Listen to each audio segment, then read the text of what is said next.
வாங்க, நான் இப்போ எங்கே இருக்கேன்னா பாம்பன் பாலத்தில் இருக்கிறேன். பாம்பன் கடலை பாருங்கள் எவ்வளோ சூப்பராக இருக்குன்ட்டு. எவ்வளோ ஒரு அமைதியான கடல் பாருங்க. பாம்பன் பிரிட்ஜ்.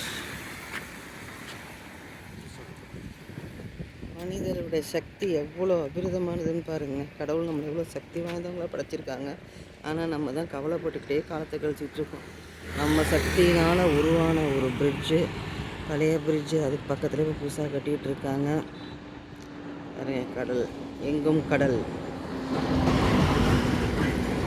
வீட்டுக்குள்ளேயே கடலை ஏசியை போட்டுக்கிட்டு செல்ஃபோனை கையில் வச்சுக்கிட்டு நம்ம டைமை வேஸ்ட் பண்ணுறோம். அப்பப்போ இப்படி வெளியே வந்தோம்னா இயற்கையோடு ஒட்டி இருக்கும்போது பிரபஞ்சத்தின் ஆற்றலோட நேரடியான நம்ம தொடர்பு வச்சுட்ருக்கோம்.